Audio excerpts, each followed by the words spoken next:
Just not being able to capitalize. Thought the last fourth down there, close, almost a big play, but didn't go in our way. Coming up, disappointment in Dallas. The Cowboys eliminated from the playoffs yet again, why Dallas failed to get it done against San Francisco. And we'll celebrate this one and enjoy this one today and tonight. But again, we got to turn our attention towards whoever we play and get ready for another one. A playoff win for the books. Buffalo dominates New England to advance to the divisional round. How the Bills made history en route to a dominating playoff performance. Plus, it don't matter who is across from me. I got that dog mentality. It's either be stopped or not be stopped. So, I don't think I can be stopped. It's been 31 years, but the Bengals finally won a playoff game. I'll tell you how Cincy had the jungle going crazy. And Super Wildcard Weekend is coming to an end with Cardinals versus Rams tonight. What are the keys for both LA and Arizona? It is a packed edition of Yao on Sports. Let's go.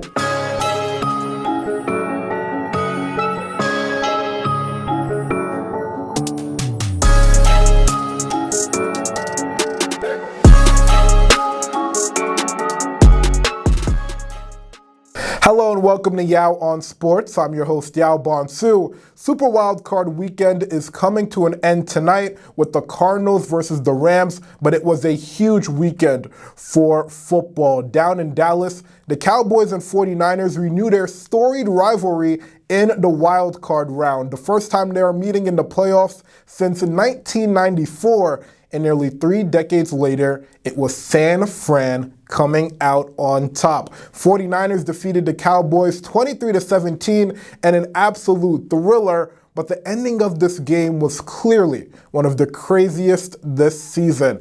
Down by 6 points with no timeouts, Dak Prescott runs a QB sneak and fails to snap the ball in time to give San Francisco the win. And here's head coach Mike McCarthy on the decision to run the QB sneak.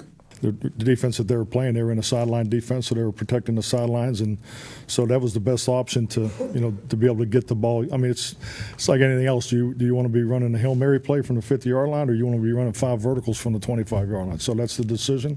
It's the right decision. It is absolutely crazy that Mike McCarthy thought that the QB sneak was the way to go. When you watch the playback over and over and over again, you see that the players just don't know what is going on. Dalton Schultz and CeeDee Lamb are lining up and do not know what to do. And I think this all goes back to the coaching. Mike McCarthy said that the team practices that play every single week. Well, clearly not enough. So if you practice it every week, how does Dak Prescott not know that the ref has to touch the ball immediately after he goes down? And if he did know that, how do you not immediately run to hand the ball to the ref? You have to pretty much Larry Fitzgerald that if you are the Cowboys. But don't get me wrong, the 49ers played a great game, but the team was so undisciplined. Dallas, 14 flags for 89 yards. How is that not on the coaching? Mike McCarthy, Dan Quinn, Kellen Moore, all had the team not ready to play in this game, and it's safe to say that those 89 yards simply killed the team. So when you look forward at the Cowboys, how do you justify bringing Mike McCarthy back? It was a terrible loss. They did not exceed expectations. Once again, they have the longest stretch of postseason appearances without a conference championship in NFL history, breaking a tie with the Kansas City Chiefs. But as for San Francisco, they did an amazing job getting pressure on Dak Prescott. Deebo Samuel came to play, and I know Jimmy G didn't have the most spectacular performance on paper, but he found the right guys, made the right plays, and now he is rumbling on to Green Bay. Up in Buffalo, the Bills made history by literally having a perfect game. Buffalo defeated New England 47-17. The 30-point loss is the worst playoff defeat ever for New England under Bill Belichick. And on the other sideline, the Bills had 7 possessions, and every single one resulted in a touchdown. Josh Allen threw for over 300 yards and 5 touchdowns, and he credits his offensive masterclass to offensive coordinator Brian Daboll. Daboll lit it up, just the play calling, and our guys went out there and made some plays. You see motor catch a check down and drag 2 or 3 guys and get first downs. Gabe Davis makes an unbelievable catch across his body. Dawson Knox there late, and then getting Tommy Doyle a touchdown. That was pretty fun. So guys were locked in. We had a lot of different play calls tonight. But at the end of the day, we went out there and executed. And I think it just kind of goes back to how we practiced this week and what we prepared to do. The Buffalo Bills looked like a Super Bowl winning team. The playoffs are when you play your top football, and the fact of the matter is that this Buffalo team had 0 punts, 0 field goal attempts, and 0 turnovers against a Bill Belichick-led team, and that simply shows how elite Buffalo really is. And I have to say, there was a point in the season where I did not believe in Buffalo, especially after the losses to the Titans and the Colts. But the team I saw on Saturday is a team that can go into Kansas City and beat Patrick Mahomes, that can go into Tennessee and beat the Titans. Josh Allen had a top 2, not 2 performance of the weekend after historically showing that he cannot perform in the cold. He had the 5th highest passer rating in a playoff game in NFL history, and I don't care which defense that is against, that simply does not happen. And let's not forget, he got it going on the ground too, with 66 rushing yards. So, long story short, every single unit for the Bills came to play. What was the weakness coming into this season? A lack of a running game. Insert Devin Singletary, who had 81 yards and 2 touchdowns. Want to single in on Stephon Diggs? No problem. Here's Dawson Knox for you. The Buffalo Bills are elite and went to work versus a top 5 defense in the NFL. How can you deny the Bills coming out of the AFC? Well, we will see in my divisional round predictions later in the week. 2 games were played on Saturday, the first of which saw the Las Vegas Raiders travel to the jungle to take on the Bengals. Quarterbacks Joe Burrow and Derek Carr each making their playoff debuts, and it was Cincinnati getting the last laugh. Only 3 touchdowns total in this matchup, but it was still a thriller. It came down to 4th and goal. Raiders have the ball in the red zone, only for Derek Carr to throw an interception to not only end an 11-play drive, but the Raiders' season. Joe Burrow, 244 yards and 2 touchdowns through the air. His favorite target, Jamar Chase, also came to play, totaling 139 yards. But hey, Joe, this was business as usual, right? I mean, it's exciting, but this was expected. This isn't like the icing on top of the cake or anything. This is the cake, and so we're moving on.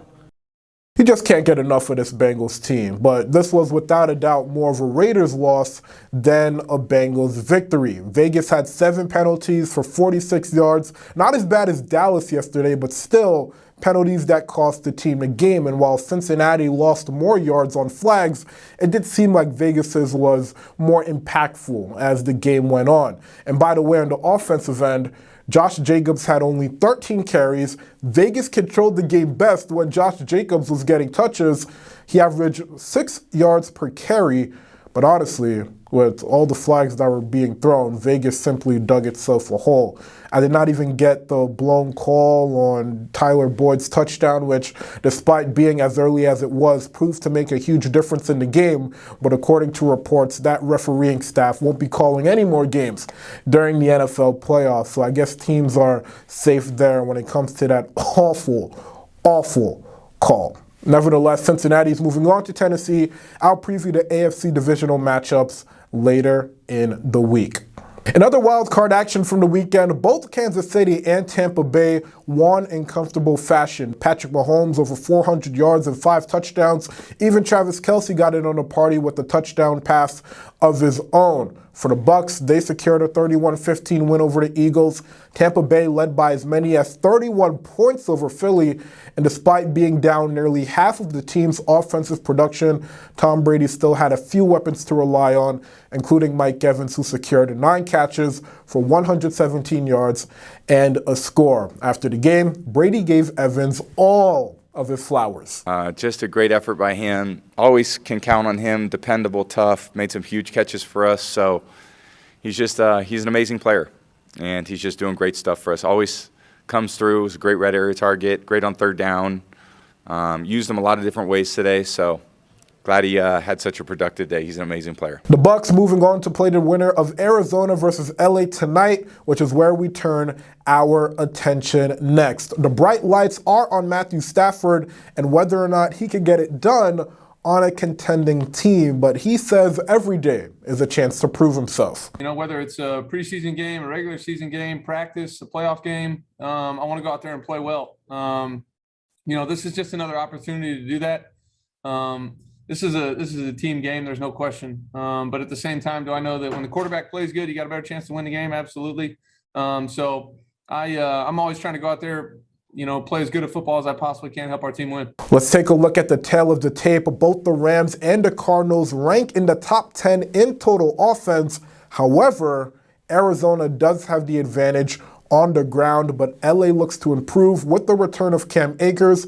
No telling how many snaps Akers will get, but the Rams are 7-0 this season when they run the ball 25 times or more. The Rams will win this football game, and it is because of the run game. I understand you have to ease Cam Akers back, but Sean McVay is innovative enough to use jet sweeps and leads instead of just zone runs, and then third down is important now more than ever. In 2 matchups versus the Rams, the Cards converted 57% on their third down. So long story short, the run game needs to come through because it is skeptical to think that Stafford can win this game on his own. Sorry to Cardinal fans. It's time for today's final word. And for that, I go to Brian Flores, who was fired as the head coach for the Miami Dolphins. This is a coach that over the past 2 years has a better record than John Harbaugh, Cliff Kingsbury, Mike McCarthy, Bill Belichick, and Kyle Shanahan. Don't you play to coach and win the game, though? Yet, despite doing that, Flores was fired anyways. And look, I do not want to play the race card and say this was motivating in the fashion of the firing, but I am here to say that the firing made sense. All the reports are saying that Brian Flores and GM Chris Grier simply did not get along. Flores wanted Justin Herbert, Grier wanted Tua Tagovailoa. Flores wanted Deshaun Watson, and once again, Grier wanted Tua Tagovailoa. So with the tension being as hot as it is in Miami, that lets you know that it's either one or the other. And I do not know how you fire a GM that gave you probably the best draft class in the NFL, considering what Jalen Waddle and Jalen Phillips and Javon Holland did this season. Would a white coach and a white GM tough it out and fix the relationship for the sake of the team? I do not have the answer to that. But I look at the decisions that Grier has made to put the Dolphins in a position to at least be competitive, and I just do not see how you let go of Grier. So if someone had to go, it had to be Flores, despite the success that he saw this season. But let it be known, Flores will get a job pretty quick this offseason. That'll do it for this edition of Yao on Sports. Follow me on all social media at Yao on Sports, Instagram, Twitter, TikTok, and I'll see you next week.